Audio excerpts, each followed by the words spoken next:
बिस्मिल्लाहिर्रहमानिर्रहीम। सबसे पहले तो मैं आप सहाफ़ी ख़वातीन व हज़रात का शुक्रिया अदा करता हूँ। आप बड़े शॉर्ट नोटिस पे यहाँ तशरीफ़ लाए।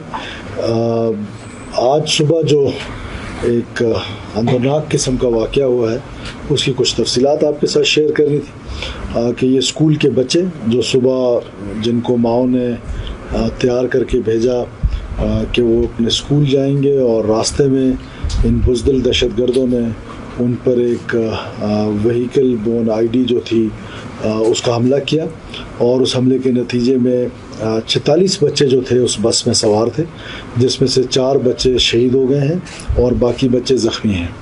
और शदीद जो ज़ख्मी हैं उनको एयरलिफ्ट किया गया है फ्रॉम खुजदार टू क्वेटा। कुछ स्टेबल बच्चे हैं, उनका वहीं खुजदार CMH में इलाज चल रहा है। ये इस वाक़े की सबसे पहले तो मज़म्मत और शदीद अल्फाज में मज़म्मत कि बच्चे मासूम होते हैं, बच्चे जंगों से मुबर्रा होते हैं। कबायली जो कोड है जंग का, बल्कि इंसानी कोड जो जंग का है, उन तमाम कोड से ये मुबर्रा है। तो फ्रॉम द डे फर्स्ट मैं ये कह रहा हूँ कि इस जंग को जिस बुज़दिली के साथ लड़ा जा रहा है, जिस बेदर्दी के साथ लड़ा जा रहा है, उसको अब खामोश तमाशाई बन के नेशन को नहीं सोचना है। You have to be on the one side. या तो उन बच्चों के, मासूम बच्चों के कातिलों के साथ खड़े हो जाएं, या फिर अपनी रियासत, अपनी हुकूमत के साथ खड़े हो जाए कि उनका कला कमा किया जा सके। और इस वाक़े की बड़ी एविडेंस थी हमारे पास, सॉलिड एविडेंस था, इंफॉर्मेशन थी कि अजित देवल जो है, जो इंडियन NSA है, he was planning something in Balochistan. और वी वर नॉट एक्सपेक्टिंग कि बुज़दिल जो है वो बच्चों पे प्लान करेगा। इट वाज एक्सपेक्टेड कि बलूचिस्तान में उनका कोई, क्योंकि बिकॉज जिस तरीके से हमारी सिपाह ने उनको एक इबरतनाक शिकस्त दी इस सारे 9 मई और 10 मई और ये पिछले चंद वीक से जो कुछ आपके सामने होता रहा, जिस तरीके से उनको पूरी दुनिया के सामने एक सुबकी हासिल हुई, जिस तरह उनका एरोगेंस नीचे आया, तो intelligence response was expected in Balochistan और इसकी हमारे पास इंटेलिजेंस थी भी। लेकिन मासूम बच्चों को निशाना बनाना, ये वो बुज़दिली है, ये वो हिंदुस्तान की अजित देवल की सोच है कि वो इस हद तक नीचे गिर गए हैं, क्या वो बच्चों तक आ गए हैं और बच्चों को निशाना बना रहे हैं। और बच्चों को, जो स्कूल गोइंग मासूम बच्चे हैं, उनको इस तरीके से निशाना बनाया गया है और उनको बेदर्दी के साथ शहीद किया गया है, ज़ख्मी किया गया है। और ये इसकी जितनी भी मज़म्मत की जाए, और इंटरनेशनल वर्ल्ड को अब ये देखना पड़ेगा, ये सोचना पड़ेगा, और हमारी तरफ से ये उनके लिए भी पैगाम है कि ये जो प्रॉक्सी है, जो इंडियन प्रॉक्सी है, जो जहाँ पर बलूचिस्तान में इस तरह की वारदातें कर रहे हैं, उनके बिहेस्ट पे कर रहे हैं, उनके कहने पे। फिर मुझे लोग कहेंगे कि कल वाक़या हुआ और आज आपको कैसे आधे घंटे में पता चला। तो पहले से इन्फॉर्मेशन थी, मैं आपको बता रहा हूँ कि ये इन्फॉर्मेशन थी कि ये जो सुबकी है, ये जो जंग की शिकस्त है, इस शिकस्त के लिए वो बैटलफील्ड को बलूचिस्तान की अपनी फजैलिटीज़ की वजह से वो चुनना चाहेंगे और कुछ इस तरह का काम यहाँ पर करना चाह रहे थे। लेकिन ये तवक्को नहीं थी कि दुश्मन से भी ये तवक्को नहीं थी कि इतना गिर जाओगे कि मासूम बच्चे जो हैं वो अब तुम्हारे निशाने पे आ गए हैं। और सॉफ्टेस्ट टारगेट, अगर आप पिछले पैटर्न देखें फॉर लास्ट लाइक 6, 7, 8 मंथ्स, हमेशा से ये बुज़दिल दहशतगर्द, जिसको BLA कहते हैं, BLF कहते हैं, ये बुज़दिल दहशतगर्द ने हमेशा सॉफ्ट टारगेट चुना है।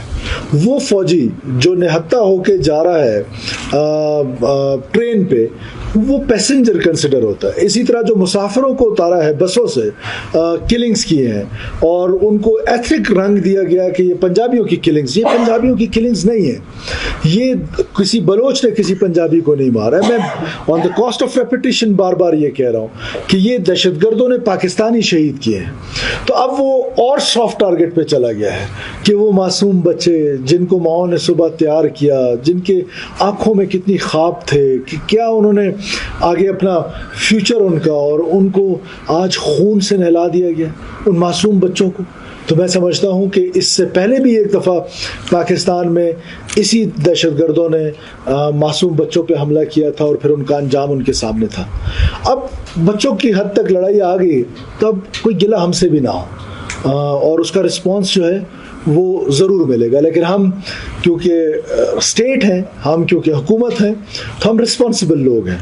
कम से कम हमारे निशाने पे बच्चे नहीं होंगे, हमारे निशाने पे वो लोग होंगे, वो दहशतगर्द होंगे जिन्होंने आज ये खून बहाया है, वो दहशतगर्द होंगे जो मैं आपको हर प्रेस कॉन्फ्रेंस में कहता हूँ कि हम उनके खून का बदला लेंगे।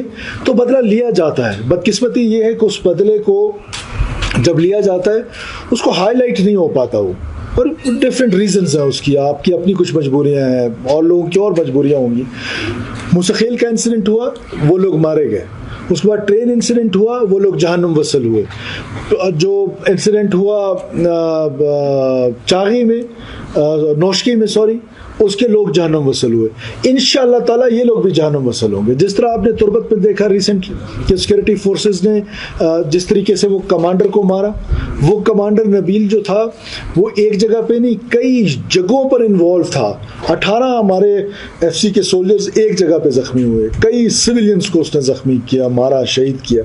सो मेरा ख्याल है कि इन मासूम बच्चों का जो मुक़द्दस खून है वो भी रायगा नहीं जाएगा।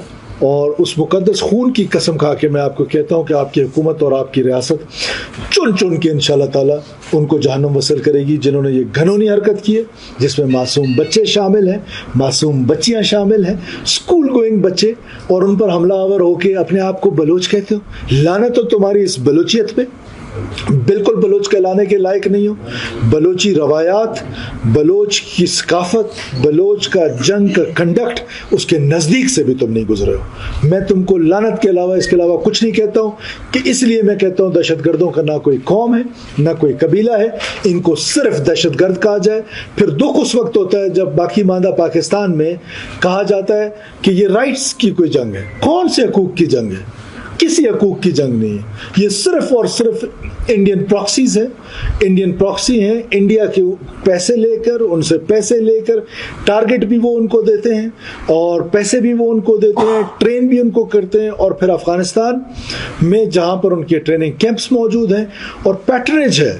दुख इस बात का है कि मैं एक दफ़ा फिर अफ़गान अबूरी हुकूमत को याद दिलाना चाहता हूँ कि आपने दोहा में पूरी दुनिया से वादा किया था, पूरी दुनिया से, कि आपकी सरजमीन किसी के खिलाफ इस्तेमाल नहीं होगी। आपकी सरजमीन बार बार हमारे खिलाफ इस्तेमाल हो रही है और हम उसकी मज़म्मत करते हैं और आपसे ये रिक्वेस्ट करते हैं कि आप अपना वादा पूरा करें। ये आपका वादा है और आप अपना वादा अगर पूरा नहीं करेंगे दुनिया के सामने, आप माने ना माने आप एक्सपोज ज़रूर हो रहे हैं। और आप जो अहद है, आपके बारे में तो मशहूर है कि आप अपना अहद नहीं तोड़ते हैं, तो आप अपना, हमारे एहसानात की तो खैर है, अपने वादे की ही कोई पासदारी कर लें। शुक्रिया।